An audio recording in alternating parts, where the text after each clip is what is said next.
días, señores de los medios de comunicación. Celebraremos este día la quinta sesión de la Diputación Permanente correspondiente al segundo receso del primer año de ejercicio constitucional de la 62ª legislatura, de conformidad con el siguiente orden del día. Integración de la Diputación Permanente. 2. Apertura de la sesión. 3. Lectura de correspondencia. 4. Lectura de iniciativas de ley o acuerdo. Iniciativa para reformar las fracciones quinta y sexta al artículo 163, la fracción tercera y adicionar una fracción quinta al artículo 169 del Código Penal del Estado de Campeche, promovida por legisladores integrantes de los grupos parlamentarios de los partidos Revolucionario Institucional y Verde Ecologista de México. Iniciativa para adicionar las fracciones décima, décima primera, décima segunda y décima tercera al artículo 5 de la Ley de Salud para el Estado de Campeche, promovida por legisladores del grupo parlamentario del Partido Acción Nacional.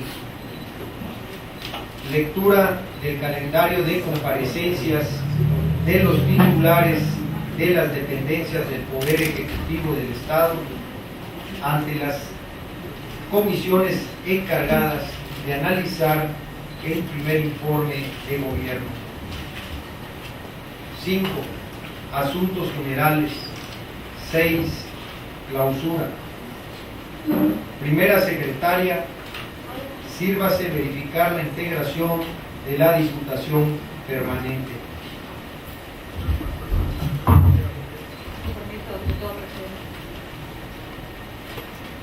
Diputado Angulo Briceño Pablo. Presente. Diputada Vaquero Ramos Laura. Presente. Diputado Cruz Quevedo Silverio. Presente. Diputado Méndez Gas Ramón. Presente. Diputado Ortega Literas Manuel. Diputado Presidente, se encuentra integrada la Diputación Permanente, por lo tanto explique por el diputado Manuel Alberto Ortega Literas, solicito permiso para no asistir a esta sesión. De pie, por favor. Siendo las 12 horas con 8 minutos del día de hoy, 27 de julio de 2016, declaro abierta esta quinta sesión de la Diputación Permanente. Tomen asiento, por favor.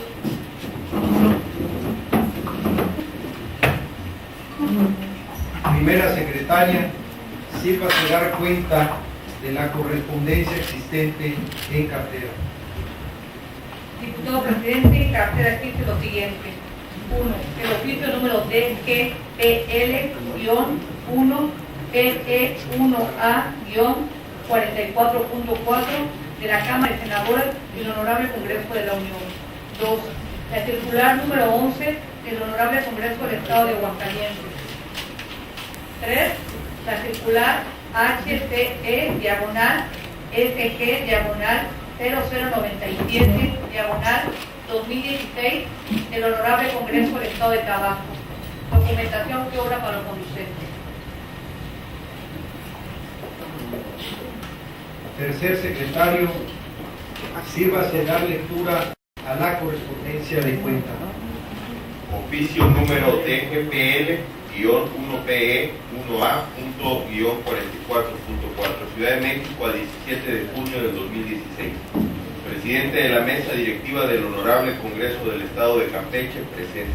Me permito comunicar a usted que con fundamento en lo dispuesto por el artículo 67, numeral 1, inciso B, de la Ley Orgánica del Congreso de los Estados Unidos Mexicanos y del octavo del decreto por el que la Comisión Permanente convoca a la Cámara de Senadores del Congreso de la Unión a celebrar sesiones extraordinarias publicadas el pasado 3 de junio, el presidente de la mesa directiva declaró concluidas las sesiones del primer periodo de sesiones extraordinarias del segundo receso del primer año de ejercicio de la 63ª legislatura. Atentamente, senadora Rosa Adriana Díaz Lizama, vicepresidenta.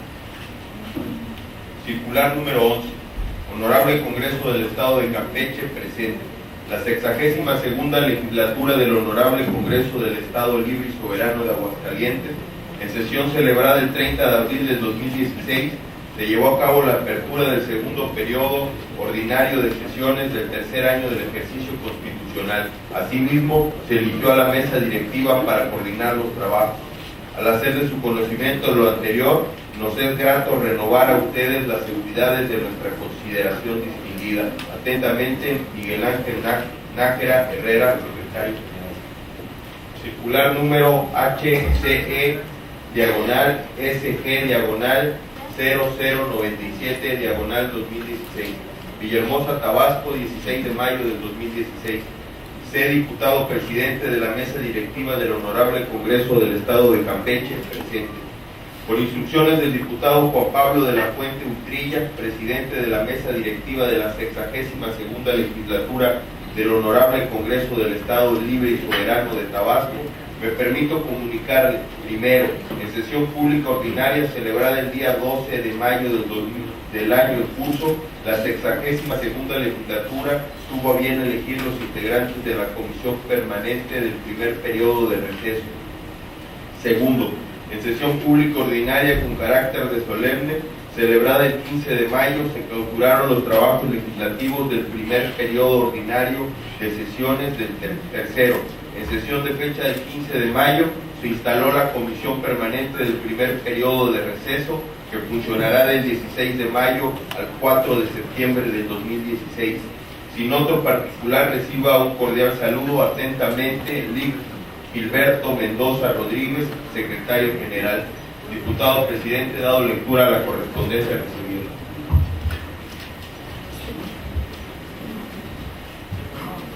Primera secretaria, elabore y remita los acuses de recibo correspondientes. Usted misma continúe dando cuenta de los asuntos que obran en cartera. Diputado presidente, para esta sesión se encuentra agendado lo siguiente. Iniciativa para reformar las fracciones quinta y sexta al artículo 163, la fracción tercera y adicionar una fracción quinta al artículo 169 del Código Penal del Estado de Campeche, promovida por los legisladores integrantes de los grupos parlamentarios de los partidos Revolucionario Institucional y Verde Ecologista de México.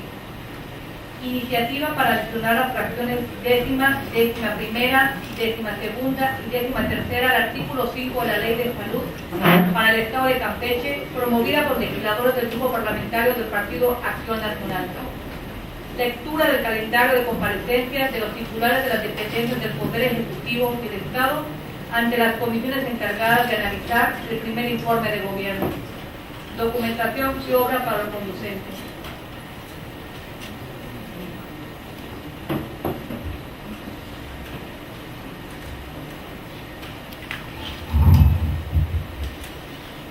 Tercer secretario, proceda a dar lectura a la primera iniciativa de cuentas.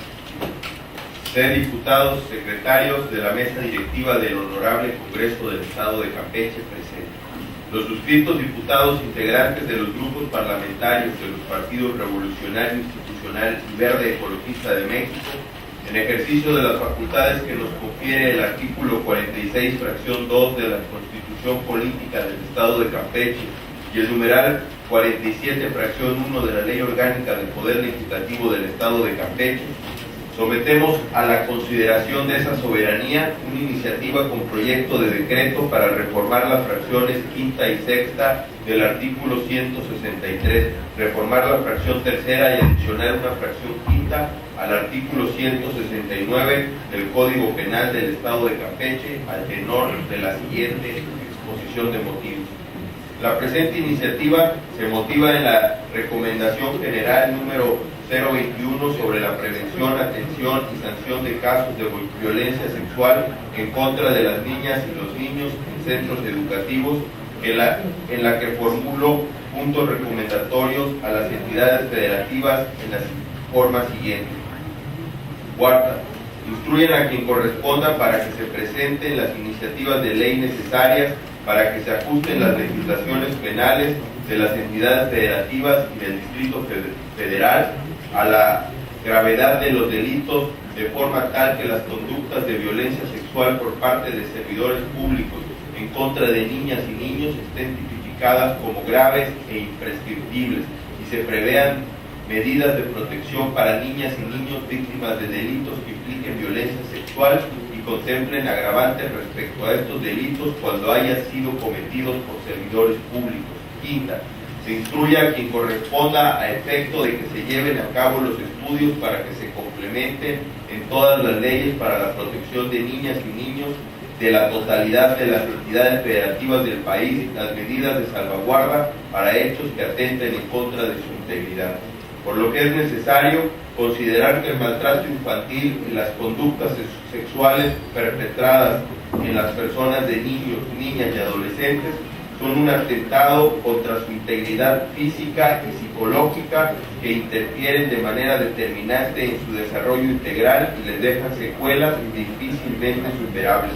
Son problemas que afectan a la sociedad entera. Por ello es necesario que, con base en el interés superior de la infancia, todos los miembros de la sociedad se involucren en la implementación de medidas de protección y prevención específicas que reduzcan de manera significativa su incidencia, en virtud de que la victimización de niñas, niños y adolescentes es un problema que no acepta soluciones simples. El reconocimiento de los derechos de las niñas y los niños, adolescentes y de las agresiones y abusos que sufren en su persona actualmente han pasado del ámbito familiar y privado. La Declaración Universal de los Derechos Humanos, en su artículo 3, establece la igualdad y respeto a la persona humana. Todo individuo tiene derecho a la vida, a la libertad y la seguridad de su persona. Este precepto tiene por fin el reconocimiento y la defensa de los derechos fundamentales, la dignidad y el valor del ser humano sin distinción de su raza, color, sexo, idioma, credo político, nacionalidad, origen social, posición económica, nacimiento o cualquier otra condición, lo cual incluye definitivamente el ser discriminado, maltratado o ignorado por razón de edad o madurez, como es el caso de los niños. Por otro lado, encontramos los artículos 25 y 26 del mismo documento, que si bien no establecen preceptos concretos respecto al maltrato al menor, su interpretación nos permite afirmar que el contenido de los mismos está dirigido a que los Estados parte provean los mecanismos necesarios para proteger a los niños de forma que les garanticen un nivel de vida adecuado en el que puedan crecer y desarrollarse satisfactoriamente. Desgraciadamente, el maltrato, el abuso físico y el abandono constituyen en la actualidad los principales problemas de los menores en la sociedad, ya que se manifiestan en todos los estratos económicos y en todos los sectores sociales mediante la ejecución de actos diversos de violencia que se presentan de forma reiterada y que se ejecutan en primer término en el seno de la familia y en segundo término por otras personas que los tienen a su cargo.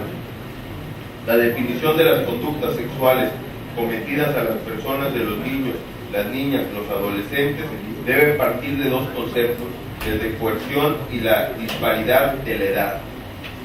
Al ámbito público, como tal, se desprende del contenido de las normas penales al tipificar las conductas sexuales realizadas en su persona y de las normas procesales penales al establecer los procedimientos que puedan seguirse frente al fenómeno del maltrato infantil, de las conductas sexuales perpetradas en las personas de los niños, niñas y adolescentes, con la intención de facilitar la decisión de las víctimas de estas conductas para acceder a la justicia.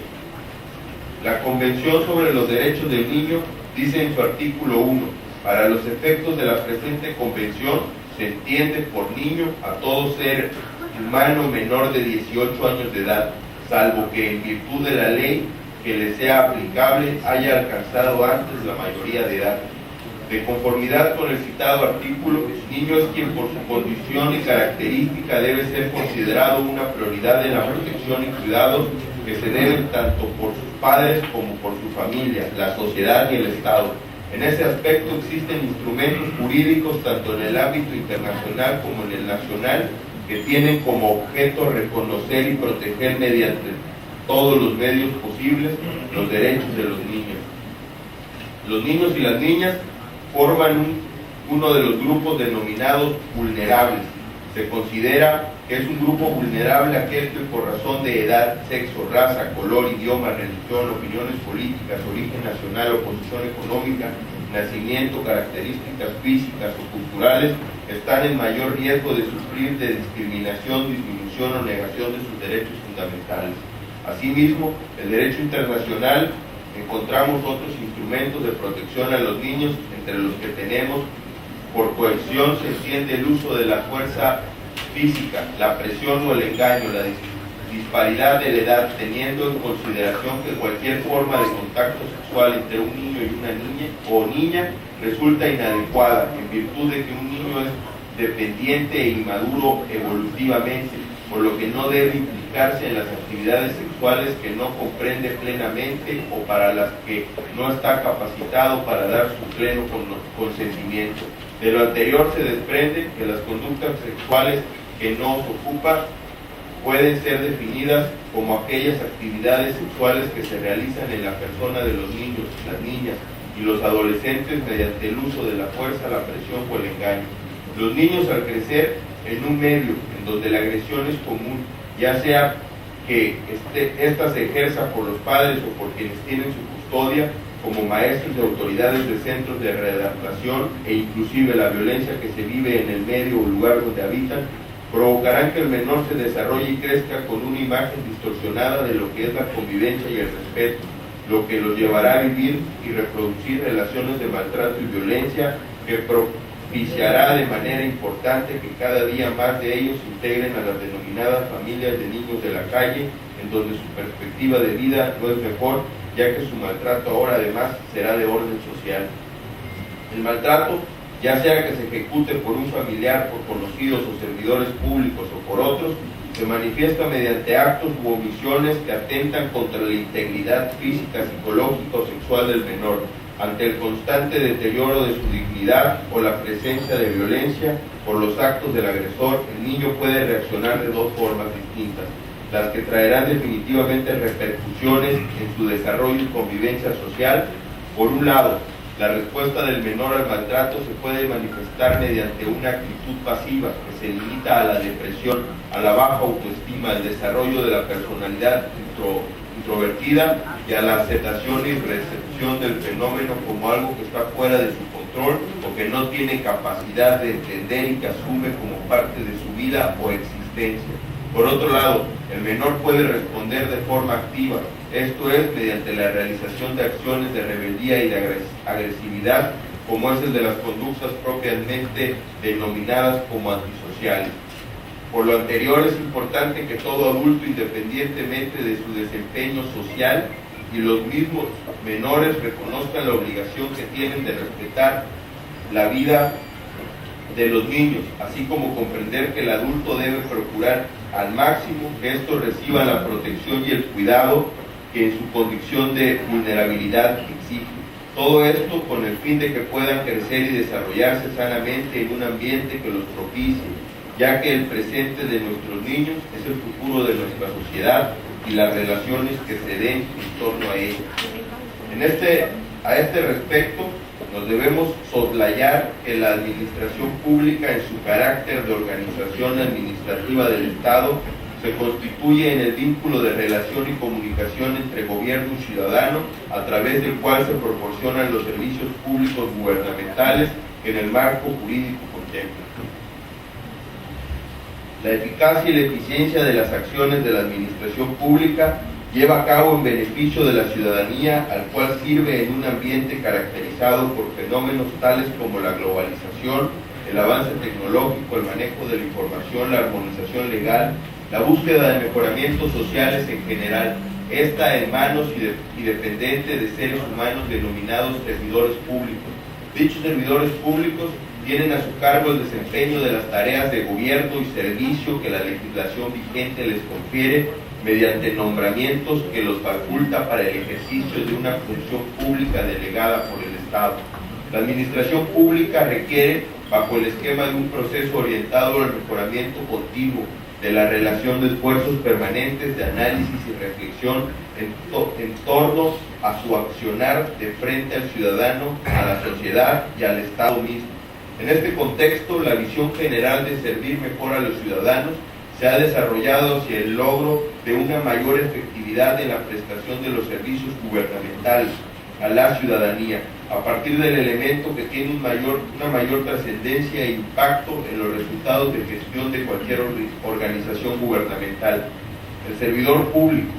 La importancia de la actuación del servidor público responsable en gran medida de los resultados del ejercicio de las atribuciones de los gobiernos federal, estatal o municipal y de proporcionar a la ciudadanía los servicios correspondientes exige de la realización de acciones alternativas para el examen del pasado y conocimiento de su realidad, conlleva a la responsabilidad social de atender con eficacia y eficiencia los deberes, obligaciones y responsabilidades de las funciones que tengan asignadas dentro de las estructuras administrativas de la dependencia o dentro de o entidad pública en que se preste sus servicios, en función del interés comunitario y desde luego del interés superior de la niñez. El servidor público requiere de asumir el compromiso de rescatar o fortalecer una imagen positiva de su trabajo ante la opinión pública nacional, proveyendo en tiempo, calidad y suficiencia los bienes y servicios públicos requeridos por la ciudadanía. Asimismo, es el más alto grado de importancia que en su diario accionar cumpla de manera irrestricta los principios de legalidad, honradez, lealtad, imparcialidad y eficacia que establece la Ley Federal de Responsabilidad de los Servidores Públicos en su artículo 47. A efecto de consolidar una gestión pública comprometida con las necesidades de la ciudadanía, la superación social y la protección de los entes vulnerables, hasta aquí es preciso reconocer que nuestra legislación contempla los elementos y orientaciones necesarias para alcanzar un desempeño digno y justo. Sin embargo, depende de la actitud y la aptitud para que cada servidor público, al aportar un significativo valor para su cabal aplicación y la obtención con ello de los mejores resultados posibles. El servidor público podrá cumplir mejor su misión en la medida en que adquiera una firme convicción de servicio a la comunidad, logre una plena identificación con los principios de un buen gobierno y comprometa el ejercicio en su función pública. El servidor público no es un ente que se encuentra aislado o que se deba aislar en el mundo de las estructuras administrativas gubernamentales, sino que al ser parte de la sociedad se constituye en el eslabón que materializa en la realidad cotidiana la relación Estado-sociedad, actuando como ejecutor de un sistema jurídico normativo que regula la totalidad de las acciones del gobierno en su contacto con el ciudadano.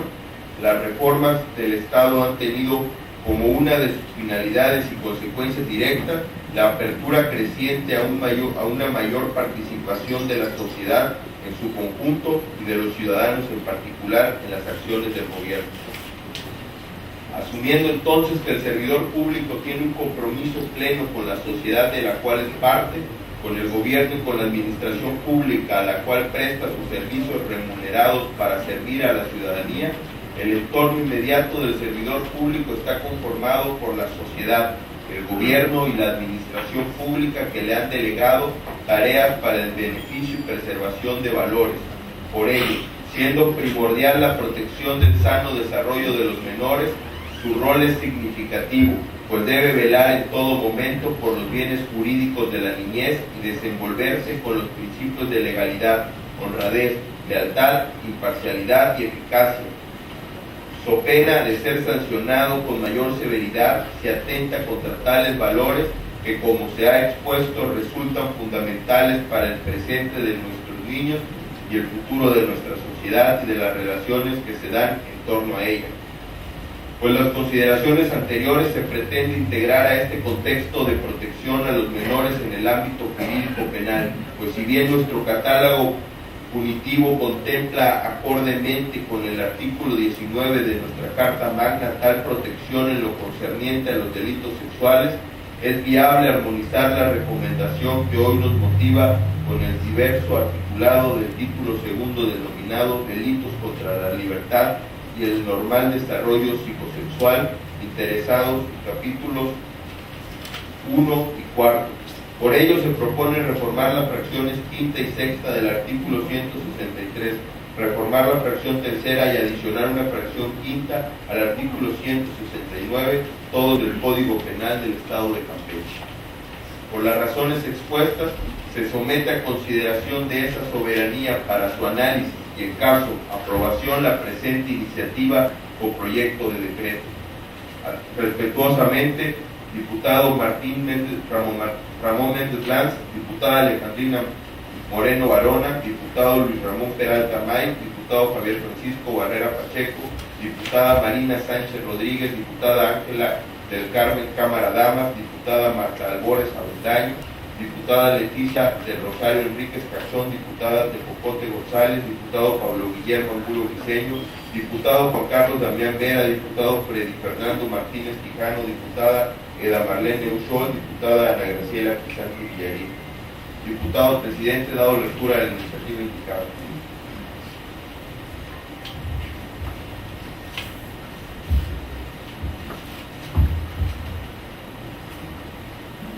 Téngase pendiente la iniciativa recibida a efecto que esta Diputación Permanente dictamine oportunamente. Primera Secretaria, proceda a dar lectura a la segunda iniciativa de cuenta. Ciudadanos diputados secretarios del Honorable Congreso del Estado de Campeche presente. En ejercicio de facultades que le confiere el artículo 46, fracción segunda de la Constitución Política del Estado de Campeche, con fundamento en el artículo 72 de la Ley Orgánica del Poder Legislativo, vengo a someter a la consideración de esta soberanía el proyecto de iniciativa para adicionar las fracciones décima, décima primera, décima segunda y décima tercera al artículo 5 de la Ley de Salud para el Estado de Campeche al tenor y justificación de la siguiente exposición de motivos. La Constitución Política de los Estados Unidos Mexicanos consagra el derecho de los pueblos indígenas a la libre determinación que se ejerce en un marco constitucional de autonomía que asegura la unidad nacional. La nación mexicana tiene una composición pluricultural sustentada originalmente en sus pueblos originarios, que son aquellos que descienden de las poblaciones que habitaban nuestro territorio al iniciarse la colonización, conservando su propia organización social, condición económica, cultura o parte de ellas. La conciencia de su identidad indígena debe ser criterio fundamental para determinar la aplicación de disposiciones legales que impacten sobre los pueblos indígenas. El reconocimiento de los pueblos y comunidades indígenas representadas en el territorio del Estado de Campeche se tiene por hecho en nuestra Constitución Política local y a las leyes que en ella emanen. Las leyes del Estado reconocen la diversidad cultural, protegen y promueven el desarrollo de los pueblos indígenas, de las etnias, pueblos y comunidades existentes en su territorio, sus lenguas, tradiciones, valores culturales, recursos y formas de convivencia de organización social, económica, política y cultural, así como su derecho a elegir a sus autoridades conforme a sus usos y costumbres. El derecho a la salud es uno de los derechos fundamentales tutelados en diversos ordenamientos jurídicos a nivel nacional e internacional, que presupone la obligación a los estados para que proporcionen una protección integral del mismo para todas las personas sin discriminación alguna y que se brinde especial atención a los grupos en situación de vulnerabilidad, tales como los indígenas. En tal sentido, en observancia a esas disposiciones, es que la iniciativa que se alude en el proemio propone incluir dentro de los objetivos del Sistema Estatal de Salud el poner los servicios que presta al alcance y disposición de los pueblos y comunidades indígenas para que puedan acceder a ellos de la mejor manera posible. Asimismo, el instrumentar en la medida de las posibilidades presupuestales las medidas tendientes a que el personal de las instituciones de salud pública que brindan ese servicio en los pueblos y comunidades indígenas cuenten con el conocimiento básico sobre la lengua, cultura y costumbres de los mismos, con la intención de proporcionar una mejor atención e información en materia de salud. Al respecto, en el artículo 4 Constitucional Federal, se garantiza el derecho que tiene toda persona al acceso a la salud y de forma específica a fin de eliminar cualquier práctica discriminatoria y promover la igualdad de oportunidades de los indígenas. Establece en su artículo 2 de la concurrencia de federación, estados y municipios para abatir las carencias y rezagos que los afectan en forma directa, siendo de suma importancia la correspondiente a salud. Por tanto, se impone la obligación de asegurar el acceso efectivo a los servicios de salud, aprovechando debidamente la medicina tradicional, así como apoyar la nutrición de los indígenas mediante programas de alimentación, en especial para la población infantil, siendo estos últimos rubros tanto la medicina tradicional como la nutrición de la población indígena infantil, materia de las propuestas de modificación de esta ley en comento, para que el sistema estatal de salud les brinde un mejor servicio. Por su parte, la Declaración de las Naciones Unidas sobre los Derechos de los Pueblos Indígenas, en su numeral 24, reconoce el derecho de los pueblos indígenas a sus propias medicinas tradicionales y a mantener sus prácticas de salud, incluida la conservación de sus plantas medicinales, animales y minerales de interés vital. Las personas indígenas también tienen derecho de acceso, sin discriminación alguna, a todos los servicios sociales y de salud. Es por ello que se adiciona este objetivo al sistema estatal de salud, a garantizar y apoyar el desarrollo libre ejercicio de la medicina tradicional, siendo además uno de los objetivos del Sistema Nacional de Salud, enunciados en el artículo 6 de la Ley General de Salud, el promover el conocimiento y desarrollo de la medicina tradicional indígena y su práctica en condiciones adecuadas. De igual manera, se incluye el derecho a participar en la planificación y ejecución de los programas de salud, considerando en todo momento las necesidades prioritarias de los mismos. Por todo lo anteriormente referido, se somete a consideración de este honorable Congreso el siguiente proyecto de decreto. Atentamente, diputada Rosario de Fátima Gamboa Castillo, diputada Sandra Guadalupe Sánchez Díaz, diputada María Asunción Caballero May, diputado Silverio Baudelio del Carmen Cruz Quevedo, diputado Jaime Muñoz Morfín, diputado Eliseo Fernández Montufa, diputado Carlos Camilo Sosa Pacheco. Diputado presidente, he dado lectura a la iniciativa referida.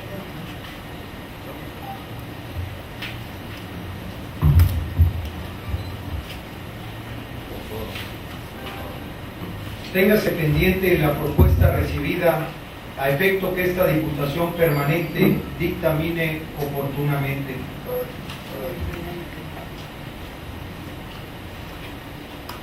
Tercer secretario, procede a dar lectura al calendario de comparecencias. Acuerdo conjunto del presidente de la Junta de Gobierno y Administración, los coordinadores parlamentarios y las representaciones legislativas de la 62ª legislatura. Resultado: que para realizar los trabajos referentes al estudio y análisis del primer informe de gobierno y considerando su trascendencia y la necesidad de contar con mayores elementos de información que enriquezcan su estudio, se acuerda, con fundamento en el artículo 2 del acuerdo número 69 expedido el día 22 de julio del 2016 por el Pleno de la 62ª legislatura del Congreso del Estado, se presenta el calendario de comparecencias de los titulares de las dependencias y entidades del Poder Ejecutivo Estatal ante las comisiones especiales encargadas de analizar el primer informe del gobernador del Estado sobre la situación general que guarda la administración pública de la entidad. Comisiones que serán denominadas e integradas de la siguiente manera. Número: Comisión Especial 1. Sociedad fuerte y protegida. Comisiones que analizan. Comisión de Procuración e Impartición de Justicia. Comisión de Seguridad Pública y Protección a la Comunidad. Comisión de Gobernación y Protección Civil. Comisión de Puntos Constitucionales y Control Interno de Convencionalidad. Comisión de Derechos Humanos. Comisión de Igualdad de Género. 2. Fortaleza Económica. Comisión de Desarrollo Económico. Comisión de Turismo. Comisión de Desarrollo Rural, Comisión de Pesca y Comisión de Desarrollo Urbano y Obras Públicas. 3. Aprovechamiento de la riqueza. Comisiones que analizan. Comisión de Medio Ambiente y Desarrollo Sustentable. Comisión de Cultura. Comisión de Juventud. Comisión de Educación. Comisión de Ciencia y Tecnología y Comisión de Recursos Hidráulicos. 4. Igualdad de oportunidades, comisiones que analizan, Comisión de Salud, Comisión de Educación, Comisión de Desarrollo Social y Regional, Comisión de Atención a Grupos Vulnerables, Comisión de Asuntos Indígenas. 5. Comisión Gobierno Eficiente y Moderno, comisiones que analizan, Comisión de Control Presupuestal y Contable, Comisión de Finanzas y Hacienda Pública, Comisión de Transparencia y Acceso a la Información Pública, Comisión de Patrimonio del Estado y los Municipios, Comisión de Fortalecimiento Municipal. El programa de actividades que para su difusión queda establecido será el siguiente. Número 1.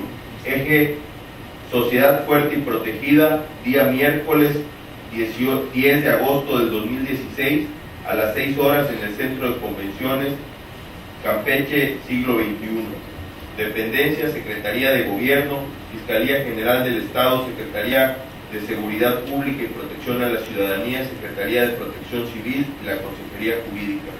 2. Fortaleza Económica, jueves 11 de agosto de 2016 a las 9 horas en el Centro de Convenciones Campeche, siglo XXI. Dependencia, Secretaría de Economía, Secretaría de Desarrollo Rural, Secretaría de Turismo, Secretaría de Pesca, Secretaría Urbano, Obras Públicas e Infraestructura. 3. Aprovechamiento de la riqueza, día jueves 11 de agosto del 2016 a las 17 horas en el Centro de Convenciones Campeche, siglo XXI. Dependencias, Secretaría de Educación, Secretaría de Ecología, Secretaría de Cultura, Secretaría de Desarrollo Social Humano. Igualdad de oportunidades, viernes 12 de agosto a las 9 horas en el Centro de Convenciones Campeche, siglo XXI. Dependencias, Secretaría de Desarrollo Social y Humano, Secretaría de Educación, Secretaría de Salud, Secretaría de Trabajo y Previsión Social. Y 5. Gobierno Eficiente y Moderno, viernes 12 de agosto del 2016 a las 17 horas, Centro de Convenciones Campeche, siglo XXI. Dependencias, Secretaría de Contraloría, Secretaría de Planeación, Secretaría de Finanzas, Secretaría de Administración e Innovación Gubernamental. Actividades que se sujetarán al protocolo siguiente. 1. Bienvenida a cargo del presidente de la Junta de Gobierno y Administración o quienes se designe entre los coordinadores y representantes parlamentarios. 2. Exposición del funcionario invitado. 3. Designación de 2 moderadores. 4. Sesión de preguntas y respuestas. Y 5. La clausura.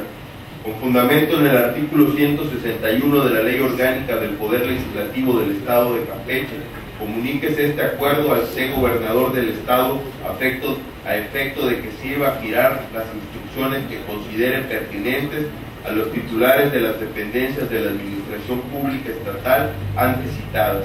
Comuníquese el presente acuerdo a los diputados integrantes de la 62ª legislatura y simultáneamente hágase de conocimiento al secretario general para los fines que establece el artículo 125, fracción 1 de la Ley Orgánica del Poder Legislativo del Estado, se sirva tomar las previsiones necesarias para las observaciones de este acuerdo.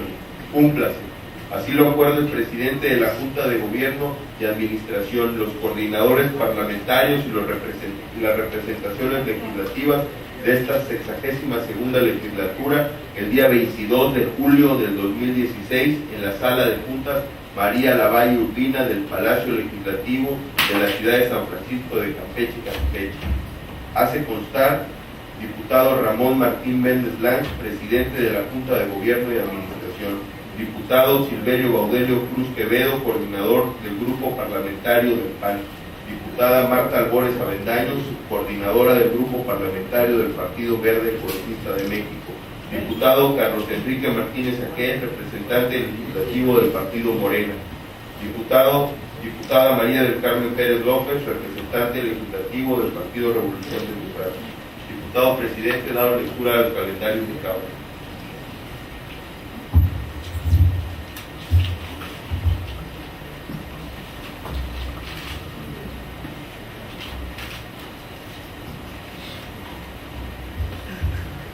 Con fundamento en el artículo 161 de la Ley Orgánica del Poder Legislativo del Estado, Comuníquese este acuerdo al ciudadano gobernador del Estado a efecto de que se sirva a girar las instrucciones que considere pertinentes a los titulares de las dependencias de la Administración Pública Estatal citadas.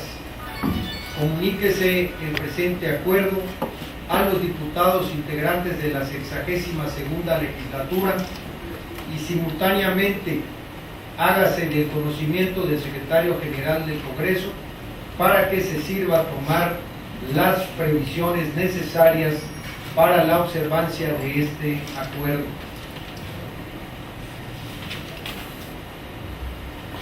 Continuando con el orden del día, abordaremos el punto de asuntos generales. ¿Algún diputado desea hacer uso de la palabra?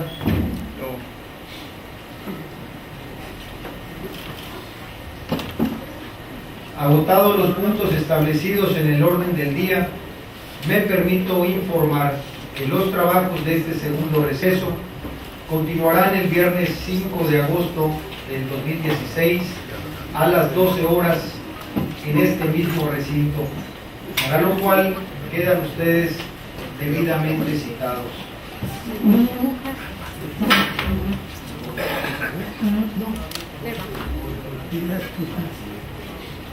De pie, por favor.